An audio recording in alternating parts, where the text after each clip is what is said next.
people, the left thinks diversity looks like a bunch of people from the Star Wars cantina hanging out, which tells you the kind of fucking caliber of people we're dealing with here. But what it actually looks like is when you let me have my opinions. And, of course, his opinions are being funded by, I'm sure, whatever fucking dark money sources are funding Stanford Review at this time. But he that book later comes to really bite him in the ass. He's forced to apologize for a bunch of different sections in it.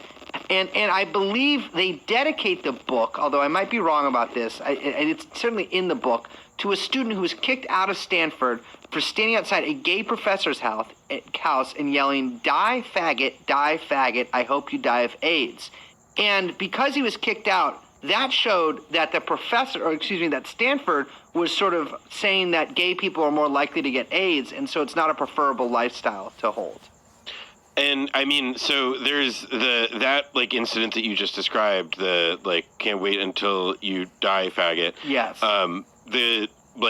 One person who is I know that there's some dispute over whether or not he was the person who said it, but one of a law student who was among those who were there shouting it was Keith Rabois, who is part of the Teal PayPal mafia and has gone on to become he's still remains a big tech impresario, and also Teal has since come out of the closet.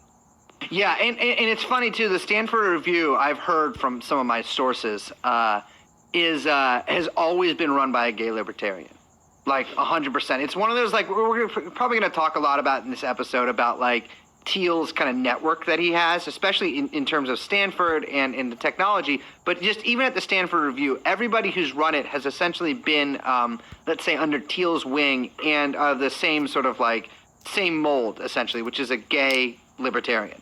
I want to say too that I just was looking at the diversity myth, the blurb on Amazon, and it's so funny how we are still fucking having this conversation. This reads like something that you would read in the fucking Atlantic now. Well, you say that, but it's insane. When we haven't left this fucking conversation.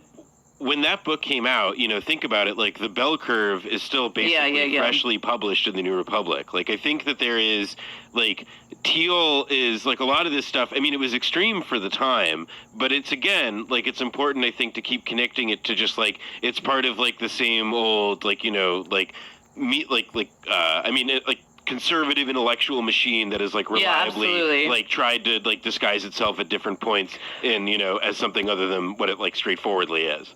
Yeah, and I think you see it in the fabric today in these conversations, saying Absolutely. The debilitating impact that politically correct multiculturalism has on education and academic freedom. That's literally an op-ed in the New York Times right now. Yeah. 100%. And it's there's a lot of arguments about what I think would be now called rape culture in the book. Teal at one point writes, since a multicultural rape charge, which I don't know what that means, may indicate nothing. What's a multicultural rape charge? May indicate nothing more than belated regret. A woman might, quote, realize that she had been raped the next day or even many days later.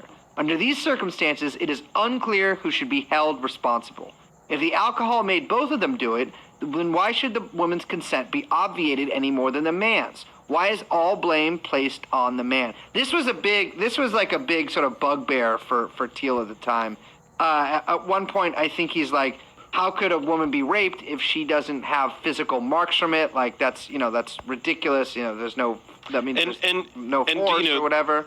That was written in the 90s. In 2009, on the blog of the think tank Cato, he wrote that basically he believed that since women got the right to vote, it's generally been kind of a net negative.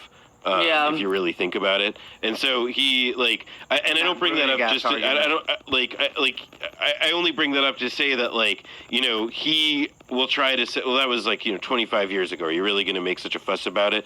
And it's 10 years ago you said something that was fairly in line with that. So I don't know, mister. Well, and that's still that's a repeated line in neo-reactionary stuff now. Which I think we're going to get into. But that is one of the points of contention, that women in the workplace and they tie that to also women voting has been a net negative on society as a whole for a whole bunch of reasons, you know? Yeah.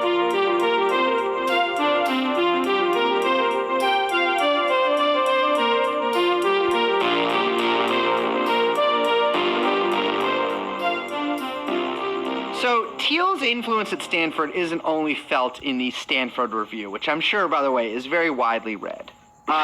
He's also he is a bigwig in the Stanford CompuSci program. And in fact, like from what I hear, he has essentially full control over it. I guess the way it works is that there's these big sort of introductory classes for new students who join, thousands of people that are sort of overseen by a couple like administrators essentially, who are also chosen from, I believe, older students. And the two people who are always in charge of it, like the students in charge of thousands of other students, 2,000 every quarter, are always run by Teal people. And these are people who either intern at Palantir or you know, one of his friends' companies over the summer, or who actually like work already part-time at Palantir. And there's something called like the CS fraternity there, which is essentially like Teal. It's a way for Teal and Palantir to exercise control over this program. I mean, in the Stanford CompuSci program, I mean, it's fucking Stanford. It's fucking computer science. Like, you know, it's pretty prestigious to get to. But at one point, like other recruiters from other big companies like Microsoft, Google, and whatever, weren't even really trying to recruit from there because Teal had such an incredible lock on it. And that's just a sort of another. It's the way that Teal operates, and it's the same way he sort of like, you know, his recent reporting has shown that he really got that Palantir like ingratiated with the military, is he doesn't actually necessarily start from the top. He starts from mid-level people and have them work down, which, you know, I guess it's also starting from the top, but I mean not the very top. Has them both work down and up. And it's this sort of like way that Teal organizes things that's like, it's fairly insidious, but like it works pretty well. And so he also hosts StarCraft tournaments at the Palantir office. Okay, that's cool. I don't know what that is. What is that? It's a very good StarCraft, computer game. It's like Warcraft in space. It's, you know, Warcraft, Liz? No, what is that? It's is that a video game? Are you familiar with orcs? Your command, master. No, you know I don't know what an orc is. It's like a very it is legit. I mean, like I'm being totally sincere when I say that it's like an incredibly entertaining competitive video game to watch, and people who are really good at it are really, really smart.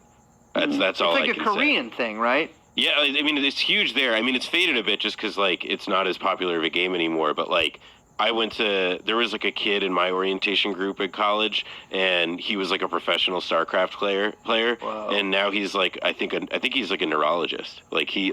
He's really good. He's like really smart. Yeah, I played it when I was in middle school, but I was not very good at it. Not like competitively, like against the. Oh, I'm so bad. But Teal, he's always looking for the best. And so, like, Palantir, has this lock over the CompuSci program at Stanford and can really pick and choose between who is